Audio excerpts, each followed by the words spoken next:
இப்போ மாங்காய் சட்னி எப்படி பண்ணுறதுன்னு பார்க்கலாங்க. இது கொஞ்சம் ஒரு வித்தியாசமான ஒரு சட்னி தாங்க. இது கொஞ்சம் நானே கண்டுபிடிச்சது தாங்க. வித்தியாசமாக செஞ்சு பார்க்கலாமேன்னு ஒரு நாள் நான் வீட்டில் செஞ்சு பார்த்தப்போ வந்த சட்னிங்க இது. கொஞ்சம் புளிப்பு காரம் ரெண்டுமே கொஞ்சம் தூக்கலாக இருந்தால் இந்த சட்னிக்கு ரொம்ப நல்லாயிருக்கும். ஆனால் இதில் நான் கம்மியாக எங்களுக்கு ஏற்ற மாதிரி புளிப்பு போட்டிருக்கேங்க.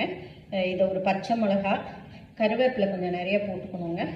தேங்காய் இவ்வளோ எடுத்துக்கிட்டிங்கன்னா, மாங்காய் இதை இந்த மாதிரி வதக்கிக்கணும். பச்சை மிளகா, தேங்காய் ரெண்டையும் வதக்கிக்கணும். கருவேப்பிலையை நல்லா கொஞ்சம் நிறையா பொரிச்சிக்கணும். உப்பு இதையும் லைட்டாக வதக்கிட்டு நீங்கள் அம்மியில் போட்டு அரைச்சிங்கன்னா இந்த மாதிரி வருங்க சட்னி. இந்த மாதிரி வரும். இதை ஃபைனலாக உளுந்து கொஞ்சம் அதிகம் போட்டு, கடுகு உளுந்து போட்டு இதை தாளிச்சிடணுங்க.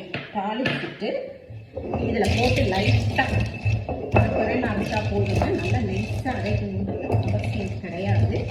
இந்த மாதிரி ஒரு சட்னி வருங்க. இதை நீங்கள் இட்லி, தோசை சூப்பராக இருக்குங்க. நான் ரொம்ப டேஸ்ட் பண்ணி சாப்பிட்ட ஒரு சட்னிங்க இது. நானே கண்டுபிடிச்சது தாங்க. நீங்கள் ட்ரை பண்ணி பாருங்கள் எப்படி இருக்குன்னு சொல்லுங்க. இப்படி வரும் இந்த சட்னி. பாருங்கள், இந்த மாதிரி ருசி ரொம்ப நல்லா இருக்குங்க. ட்ரை பண்ணி பாருங்கள். பார்த்துட்டு எப்படி இருக்குன்னு சொல்லுங்கள்.